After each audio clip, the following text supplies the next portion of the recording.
Olá Taubaté, aqui você fica conectado com a nossa programação e confere comigo a partir de agora os destaques da edição de hoje do nosso programa.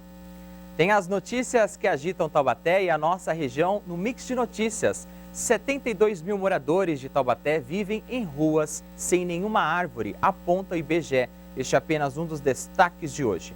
Na hora do papo, a gente conversa sobre o Dia Nacional da Língua Brasileira de Sinais com Rayana Alves, motorista e surda, e com intérprete de Libras, Esther Belém. E ainda tem o quadro especial Escritores Infantis. Vamos conversar com Maurício Pereira sobre o livro Causos de Assombramento. Tudo isso junto com os nossos shorts, que são os melhores recortes da nossa programação. Hoje é quinta-feira, 24 de abril de 2025. O Mix da TV está começando agora.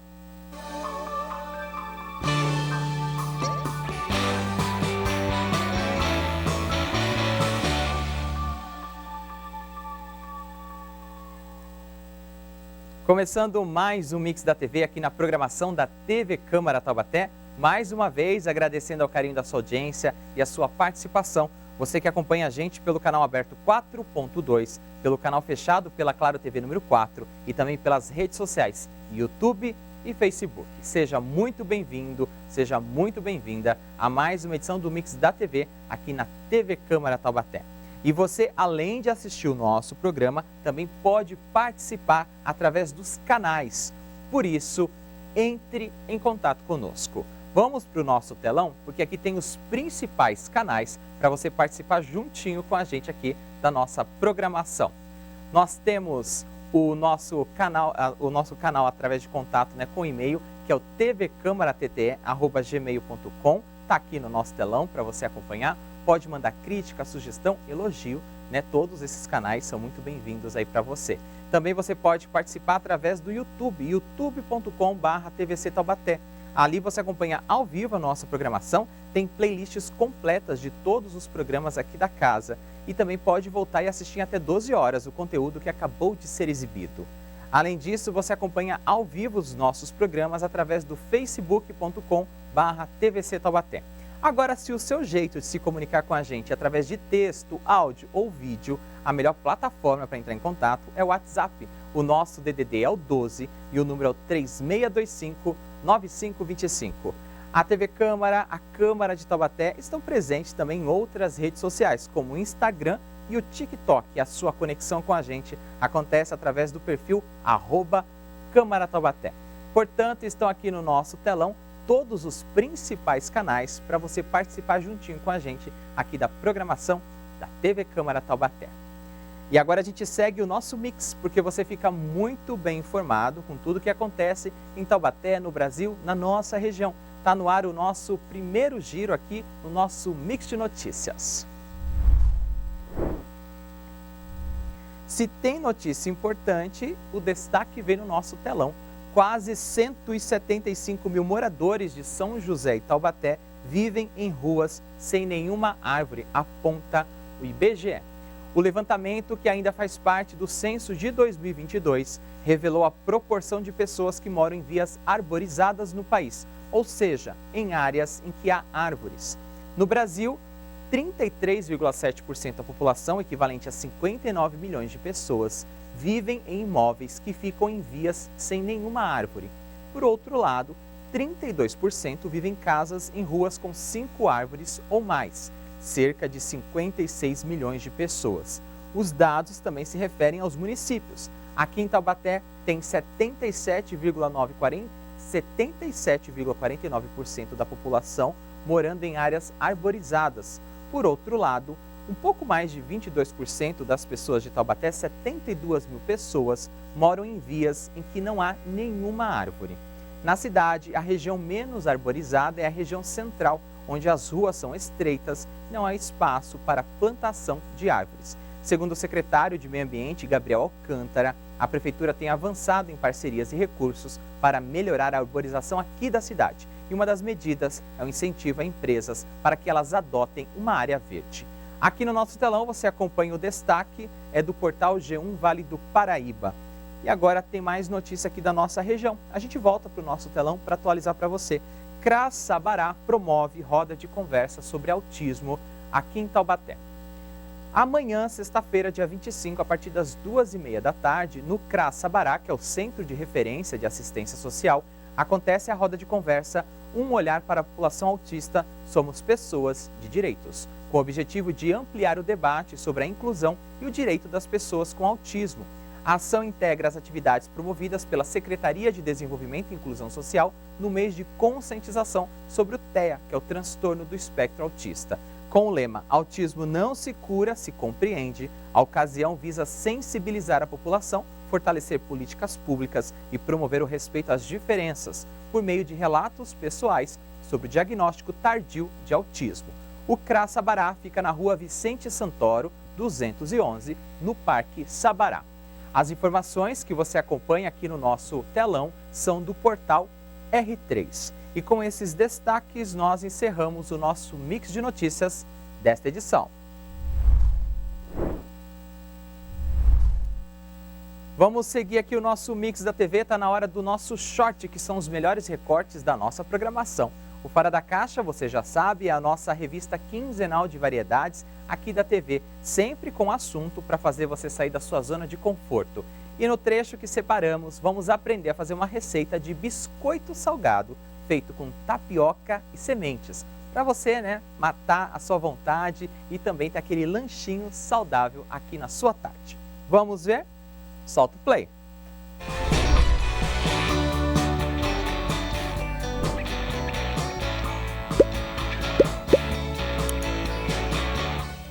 A primeira receita é a bolacha de tapioca com sementes. É uma receita bem simples, bem econômica, prática e bem rápida. E qual que é o principal diferencial dessa receita, Alessandra? O que a gente vai aproveitar dessa parte do alimento que geralmente a gente acaba jogando fora? Certo. Nessa receita a gente consegue aproveitar tanto aqueles talos de cheiro verde, couve, alho poró, ou então as sementes que sobram da abóbora, ou até mesmo aquela sementinha pequenininha da abobrinha. Então, tudo que for talo e semente, ou até mesmo casca de abóbora, se a gente picar bem picadinho, tem como a gente inserir nos ingredientes dessa receita. A gente está falando de um assunto muito importante porque o Brasil é um dos campeões mundiais em desperdício de alimentos. Às vezes o que a gente produz aqui internamente poderia suprir toda a população, né, Alessandra? Mas acaba que na distribuição, às vezes no consumo em casa, ou até mesmo na hora de consumir, a gente acaba jogando fora boa parte desses alimentos. Então vamos à nossa primeira receita? Sim, vamos lá. Quais são os ingredientes? O que a gente vai precisar? A gente vai precisar aqui de 2 xícaras de farinha de trigo. Essa farinha de trigo pode ser da farinha de trigo comum ou da integral. 1 xícara de tapioca, de goma de tapioca. Sal a gosto. 100 ml de azeite. 2 xícaras de sopa de gergelim. Pode ser tanto preto quanto o comum, o tradicional. Aqui eu tenho semente de abóbora. Como eu falei para vocês, pode ser a semente que você acabou de retirar da abóbora ou os talos que sobraram aí na sua casa. E uma dica bem legal também é, como a gente não vai ter esse talo sempre em casa, conforme a gente vai usando, esses alimentos, a gente pode cortar esses talos e congelar ali na nossa casa. Alessandra, qualquer tipo de abóbora pode ser? Qualquer tipo de abóbora. A gente pode congelar tanto os talos quanto as cascas que eu falei para você, né? Picou, congelou, tem como a gente usar nas próximas receitas. Ok. Tá? E aqui a gente tem 100 ml de água também. Vamos começar? Vamos para a montagem aí. Eu acho que tem que colocar as mãos na massa agora, né? Aqui a proposta do programa Fora da Caixa é fazer com que o nosso telespectador coloque as mãos na massa, aprenda a fazer ele mesmo e saia da zona de conforto. Então vamos lá. Então, a gente vai misturar, basicamente mistura todos os ingredientes. Aqui eu tô com a farinha de trigo, a tapioca. O sal, eu sugiro que para essa quantidade de ingrediente a gente use mais ou menos aí meia colherzinha de colher de chá, tá? De sal, é o suficiente aqui. Aqui o azeite, o gergelim, a semente de abóbora. Aqui a gente mistura um pouco aqui já para homogeneizar essa mistura. E a água a gente pode ir colocando aos poucos. E aí você precisa mexer bem isso, Alessandra. Até que ponto, mais ou menos, para a pessoa saber que tá ali ideal para fazer o molde?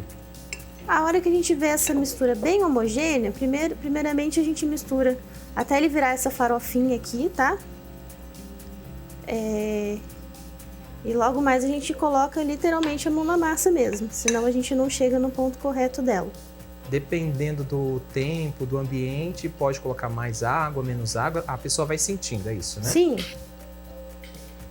O que pode alterar um pouco a quantidade de água aqui é a farinha de trigo. Então, dependendo da marca que você estiver utilizando, aqui a gente coloca a mão na massa mesmo, tá, gente? Literalmente, aqui no Fora da Caixa, a gente faz os nossos convidados colocarem a mão na massa. Vai apertando. E é uma terapia também, né, Alessandra? Para quem está assistindo nosso programa, pode colocar a criançada também na cozinha para ajudar nesse momento? Sim, com certeza.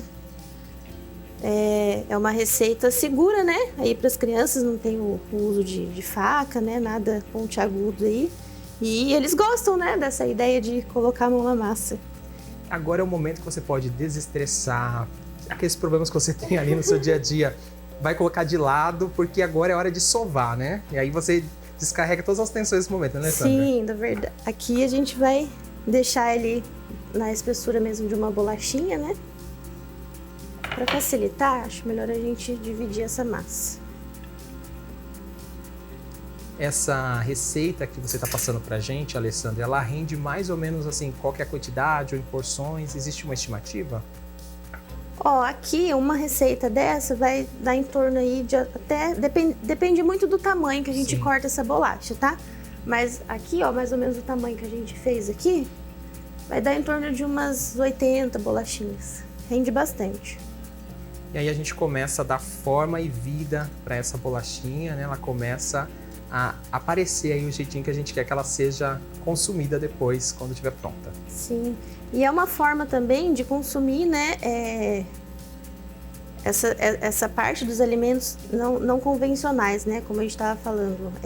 A semente de abóbora, por exemplo, os talos não é um alimento que a gente tem costume, né, de consumir. Utilizando esse tipo de receita, a gente consegue, além de ter um benefício econômico, a gente consegue melhorar o sabor dessa bolacha e ter o benefício nutritivo também. Depois de todos recortadinhos aí, com os moldes que é a escolha de quem está em casa assistindo a gente, o que faz? Qual que é o próximo passo? Aí a gente vai precisar de uma assadeira untada. Vou pegar aqui para você. Aqui nessa assadeira eu untei ela com um fiozinho de azeite, mas vocês podem usar óleo também, tá? E coloca aqui direto nessa assadeira. O forno já tem que estar pré-aquecido a 180 graus. Então começou a executar a receita, já liga o forno a 180 graus. E forno durante aí uns 15, 20 minutos. Ou vai depender muito do forno também, tá? Ou até a bolacha ficar douradinha. Aí tá pronta a nossa receita. Ótima opção de lanche aí no meio do dia, entre o café da manhã, almoço, ou então entre o almoço e o jantar. É uma opção de lanche saudável e tem como ela acompanhar outros tipos de receitas, né? Como patês, geleias, né? Lembrando também que a gente também consegue fazer geleia através de cascas de frutas, né? Sim. Então dá para aproveitar tudo isso de uma forma bem gostosa e bem nutritiva. Então, forno 180, só aguardar dourar agora. E agora na TV a mágica funciona, chegou a hora da gente ver as nossas bolachinhas prontas, né, Alessandra? Como é que elas estão? Mostra aí pra gente. Então, nossas bolachinhas estão aqui, ó, bem douradinhas, torradinhas, tá? Ótimas pra... Crocantes, hein? Crocantíssimas. Ótimas para um petisco, né, no meio do dia, como eu falei pra vocês. E lembrando que a gente não precisa usar somente o gergelim como semente aqui. A gente pode usar chia, ou então os outros tipos de sementes, ou talos, ou as cascas, como eu falei, tá?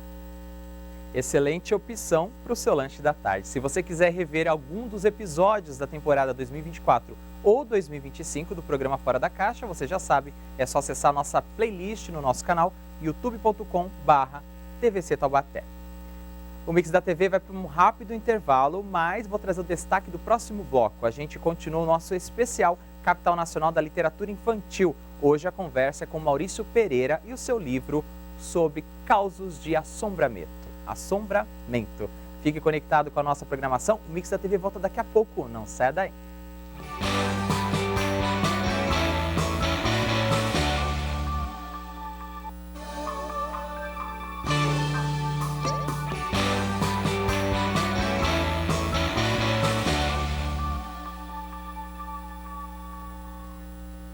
Estamos de volta com o Mix da TV, aqui na TV Câmara Taubaté.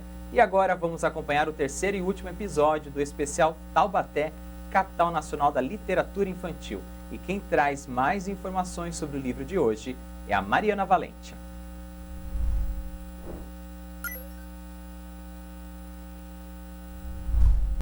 Olá!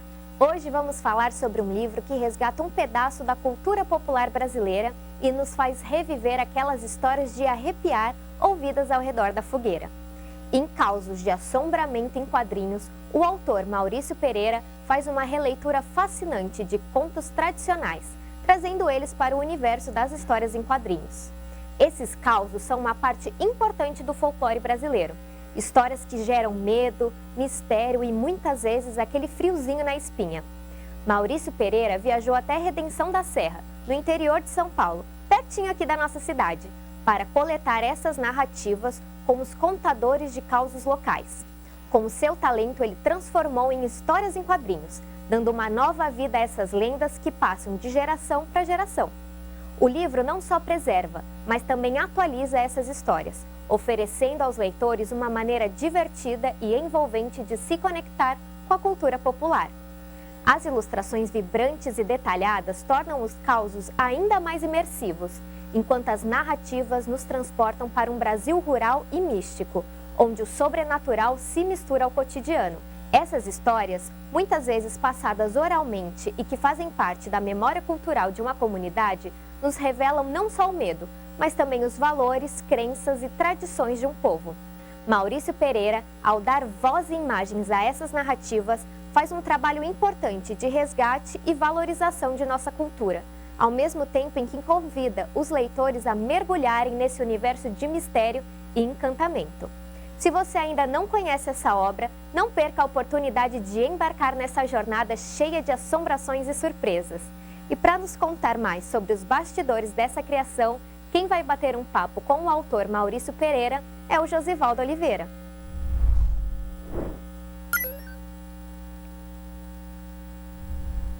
E a gente chega ao nosso terceiro episódio conversando com o escritor, quadrinista Maurício Pereira, mais uma vez recebendo aqui no Mix. Maurício, obrigado novamente pela sua presença e também pelo seu trabalho aqui em compartilhar com a gente. Boa tarde a todos os telespectadores aí, boa tarde.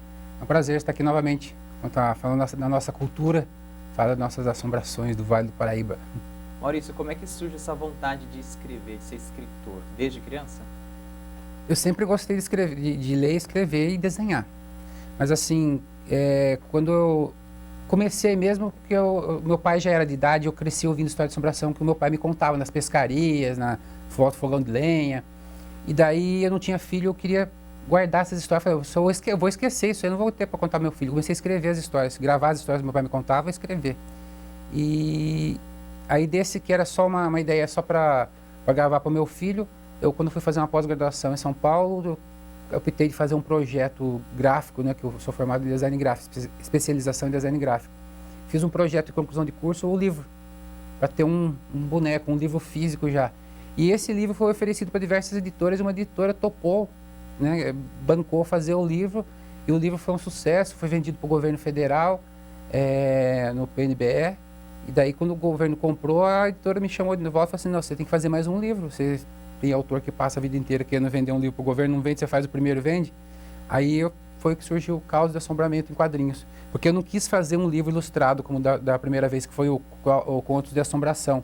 Eu quis fazer em quadrinhos para fazer diferente, eu gosto muito de quadrinhos, aí fiz o Caos de Assombramento em Quadrinhos, que saiu em 2011, e também foi comprado pelo governo federal e distribuído em todas as escolas públicas do país. Mas antes de você fazer essas histórias, esse resgate da memória, a partir da memória com o seu pai, você não fazia nenhum tipo de verso, de rima, redação? Você tinha esse hábito? Redação, eu gostava de escrever. Como eu falei, eu gostava de escrever, bastante de escrever, fazer redação. Eu era bom de redação. Mas não pensou em se profissionalizar? Era como tinha, hobby? Não tinha essa intenção, não. Eu até pensava em ser desenhista, porque eu sempre gostei de ler quadrinhos, sempre gostei muito de desenho. Desenhista até pensava em, quem sabe, um dia eu vou ser um desenhista, né? Pensava, fazer planos para isso. Agora para escritor, não. Ou seja, o desenho veio antes da escrita. Veio antes da escrita. Maurício, quem vai estar aqui nessa conversa hoje com a gente é a Mariana Valente, então ela preparou algumas perguntas. Então a gente vai acompanhar agora a primeira pergunta para ela também participar dessa roda de conversa. Você fez um trabalho de pesquisa bastante interessante ao recolher estes causos na região de Redenção da Serra. Como foi o processo de coleta dessas histórias e qual foi a maior surpresa ou descoberta que você teve durante essa pesquisa? Bom, a coleta foi como eu disse, comecei com meu pai. Eu puxava a boca do meu pai. Eu comprei um gravador de MP3 e o meu pai começava a contar a história, eu ligava, ou eu puxava a boca dele e começava a contar. E no decorrer dessa contação de histórias gravadas, meu pai pegou gosto. Ele disse, não, vamos na casa do Bento Rosa, lá que ele também tem umas histórias bacanas. E as histórias deles são as mesmas, porque eles andavam juntos, quando eram mais jovens, né? E daí eu vi lá o Bento contava, vamos na casa do Geraldo Gaspar. Daí ia lá, gravava, tio Zezinho lá contava umas histórias. Enfim, aí fui gravando histórias com todos os amigos do meu pai, com meus tios. E o que é mais interessante que eu descobri dessas histórias, eu acho assim que a riqueza de detalhes com que eles contavam as histórias, né? Eu digo contavam porque a maioria são todos falecidos hoje em dia. E as histórias eram as mesmas. Eles, às vezes, estavam juntos nas histórias. E essas histórias todas são contadas como verídicas. Uma experiência coletiva, Isso, né? uma experiência coletiva. Alguma coisa eles viram. É uma assombração? Talvez. Mas a gente não sabe. Mas alguma coisa eles viram e viram juntos, né? Diversas coisas. Maurício, quando você começa essa coleta de dados, né, para a sua pesquisa, são para o público adulto. Você imaginou que atingiria um público infantil assim, com tanta grandiosidade? Eu não tinha essa ideia de que atingir um público infantil com tanta... vamos dizer, que eles iam gostar tanto das histórias de assombração. Apesar que eu tinha disso, mas daí eu falaria por mim, que eu era criança, eu gostava das histórias de assombração, né? Então, depois pensando bem, quando foi para a editora, não, esse livro aqui é infanto-juvenil, a criançada que vai gostar. E no estudo deles lá, dava para a criançada da 6ª à 8ª série, que é que está lendo, começando a ler já. E, de fato, eles usam muito os meus livros na 6ª e 7ª série, 8ª série, então, 6ª e 7ª, principalmente. Você também tem quadrinhos voltados para o outro público, que não seja infanto-juvenil? Não, por enquanto só tem infanto-juvenil. Mesmo o Histórias de Assombração, que é um quadrinho... Ele é um pouco diferente, vamos dizer assim, um pouco mais adolescente, por causa do traço, agrada muito o público infantil. Porque hoje em dia eu vejo as crianças estão muito... o meu filho, por exemplo, meu filho está com 11 anos, mas ele já é um pré-adolescente, praticamente adolescente. Ele gosta dos traços que adolescentes gostam, de histórias que adolescentes gostam. Parece que adiantou. Ou seja, né, começou com causos e contos voltados para o mundo adulto, mas acabou abarcando o infanto-juvenil. Uhum. Maurício, quem volta aqui na nossa conversa e tem outra pergunta para fazer para o escritor é a Mariana Valente, então a gente vai acompanhar a segunda pergunta. Como você acredita que o formato de quadrinhos ajuda a manter viva a cultura popular e torna essas histórias mais acessíveis para as novas gerações? Bom, o quadrinho ele é uma leitura mais rápida. E hoje em dia nós estamos num mundo que, por causa da internet, redes sociais, as pessoas querem informação rápida, né? Dinâmica.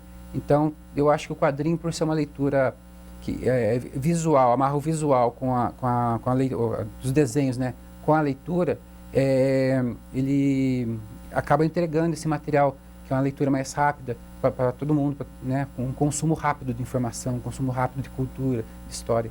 Pelo menos da minha geração para as outras anteriores, a gente sempre teve o costume de ler gibi, por exemplo, né? Porque às vezes a falta da escrita, da alfabetização, você observa as imagens e consegue fazer um entendimento da história. Então, eu creio que seja nessa mesma linha de raciocínio. Sim, eu acho importante o quadrinho, por exemplo, eu estou falando por mim, mas eu acho que eu falo por milhões de brasileiros também. A minha entrada no mundo da leitura foi por quadrinhos. Eu aprendi a gostar de ler por causa de quadrinhos. Os quadrinhos me levaram a outro tipo de literatura depois. Mas eu comecei com quadrinhos, com o Turma da Mônica, com o Ziraldo. Eu gostava de história de terror também, né? Aqueles cripta, lia muito Conan, enfim. Então, isso foi a porta de entrada para o mundo da literatura. Maurício, eu lembro que na nossa última conversa você falou que fazia um esboço dos desenhos, depois construir a história, mais ou menos nessa linha de pensamento, né? Para vir as inspirações, para você desenhar ou escrever, você tem alguma mania, algum rito, por exemplo, eu gosto de escrever mais de manhã, as inspirações vêm à noite, quando eu estou viajando, tem algum segredo aí de escritor para você revelar para a gente? Assim, as ideias, às vezes para escrever ou para desenhar, às vezes vem do nada, tipo, posto aqui, eu tenho uma ideia aqui, daqui a pouco eu saio ali, eu rabisco. Eu costumo rabiscar na hora, eu já faço. Você faz isso de maneira digital, no papel, Não, no caneta, papel como é que mesmo, você faz? papel mesmo, cada um caderninho, uma folha, o que tiver na hora, assim, para eu não esquecer, porque às vezes, se eu não rabiscar, depois pode ser que eu não esqueça. Ou lembre, mas não lembro com detalhes, se eu anotar, se eu rabiscar. Então, não tem muita hora certa, não. Agora, para escrever, às vezes, o que eu noto é que você senta para escrever, e daí é uma imersão. Aí parece que você não vê a hora passar, você já varei noite escrevendo, assim, tipo, 2, 3 histórias. Sente fome, sede, daí vai assim, direto. você pega, embala, vamos dizer assim, a gente embala, pega o embalo, né, e vai, até terminar. A gente tem vários exemplares aqui de vários títulos do Maurício Pereira, que é escritor. Tem algum título aqui que você acredita que foi um insight desse, assim, sem meio que planejar, surgiu? Você consegue dar um exemplo pra gente aqui? Que foi, o próprio Corpo Seco. O Corpo Seco, Vou pegar aqui, ó, para mostrar. Esse Corpo Seco, a ideia dele era fazer quando foi publicado o Caos do Assombramento, falar assim, você tem que fazer mais. Uhum. Aí eu falei assim, daí aquela coisa, eu nunca queria fazer igual, sempre querer mexer, fazer uma coisa diferente. Eu fiz o Corpo Seco, já fiz ele em versos, como se fosse uma literatura de cordel. E os desenhos que tem no Corpo Seco não eram para ser esses desenhos que estão impressos. Esse aí seria o boneco. Eu comecei a rabiscar, e daí eu ficava rabiscando, tinha tempo, não tinha tempo para entregar o projeto. Eu rabiscava, ficava rabiscando. Aí, montando o boneco, vamos dizer assim, que é esse protótipo do livro, né? E daí, quando eu entreguei o boneco, a editora gostou, o pessoal da Pétula lá, a Daniela gostaram do livro. Eu falei, agora, então, se vocês gostaram, vocês aprovaram, agora eu vou fazer o desenho, né? Vou fazer finalizar, né? A gente fala finalizar. Dela, não, esse aqui tá ótimo. É assim mesmo, tá ótimo. Então, eu não cheguei a fazer a segunda parte. O meu rascunho virou o livro, digamos assim. Quem volta aqui para a nossa conversa, Maurício, é a Mariana Valente, que ela tem mais uma pergunta aqui para você. Vamos acompanhar. Como você escolheu quais histórias seriam incluídas no livro e como garantiu que a essência dessas narrativas fosse preservada na adaptação para os quadrinhos? Bom, como que foram escolhidas as histórias? Eu vi assim, no que eu contava de história, no caso, por onde eu ando, eu conto as histórias, né? E eu vi assim que as pessoas mais gostavam. Eu falei, acho que que geralmente o pessoal agradavam mais as pessoas. Eu falei, acho que eu vou fazer o quadrinho dessas histórias, que é no caso Lobisomem, Mula Sem Cabeça. Então tem umas histórias que já agradam mais, são mais populares, e eu optei por essas. Tem alguma história assim que o pessoal pede para repetir sempre que te vê, pede para recontar? Tem alguma que é sempre pedida para você? Olha, alguma nas minhas contações de história em São Luís, que eu conto história para o pessoal lá em São Luís do Paraitinga, 2, 3 vezes por mês, e nas escolas que eu vou, é o Corpo Seco. O Corpo Seco, não sei, eu gosto do lobisomem, mas o Corpo Seco, acho que por ser bem aqui da região, o Corpo Seco, nas minhas pesquisas, assim, eu vi que é norte do Paraná, São Paulo, sul de Minas e sul do Rio. É bem dessa região aqui, o Corpo Seco. E o pessoal gosta do Corpo Seco. Eu não sei se também porque ele lembra o zumbi, né? O zumbi americano. Tem suas características brasileiras, mas, né, lembra um morto-vivo, né? E o pessoal gosta muito do Corpo Seco. Maurício, ontem, 23 de abril, foi o Dia Mundial do Livro. A gente também passou pela Semana Monteiro Lobato recentemente, na semana do dia 18. Você aqui da região, falou de São Luís Paraitinga, Redenção da Serra. Para a gente encerrar nossa conversa aqui, já agradecendo a sua presença, participação, disponibilidade, qual que é a importância de Taubaté para esse cenário nacional da literatura infantil? Eu acho que Taubaté, por ser a capital nacional da literatura infantil, ela atrai muito, chama muita atenção no cenário nacional, por sempre ter novos escritores, gente produzindo cultura. Aqui no Vale, Taubaté produz muita cultura, não só em literatura, em artes visuais, enfim. E isso chama muita atenção do público em geral. Eu tenho meu perfil no Instagram e o pessoal fala, você é de Taubaté? Nossa, Taubaté, Monteiro Lobato. Sempre associam Taubaté a Monteiro Lobato, sempre já é associada à literatura. Enfim, Taubaté tem tudo para arrebentar na cultura, na literatura. Rapidamente, para a gente fechar, se tiver boa vontade, independente se for criança, adolescente ou mais idade, dá para se tornar escritor infantil? Sim, claro.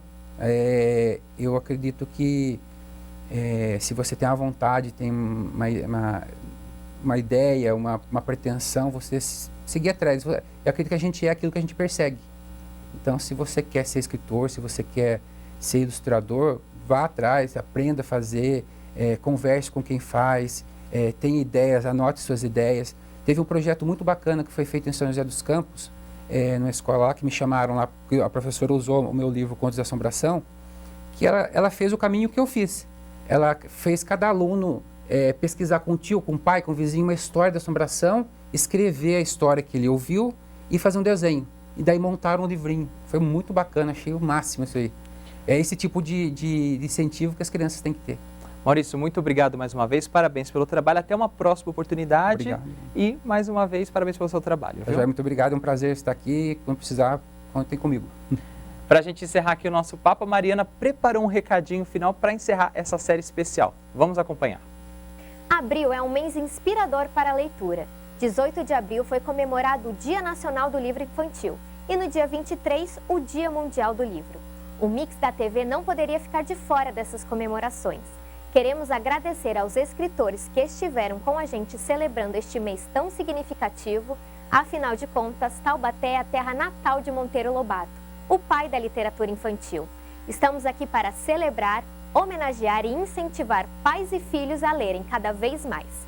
Viva a literatura e que a leitura se torne viva todos os dias da sua vida. Tchau e até a próxima! Tchau, Mariana, muito obrigado pela sua participação. A seguir, tem a Hora do Papo. Vamos conversar sobre o Dia Nacional da Língua Brasileira de Sinais com Rayana Alves e Esther Belém. Não saia daí, o Mix da TV volta já já.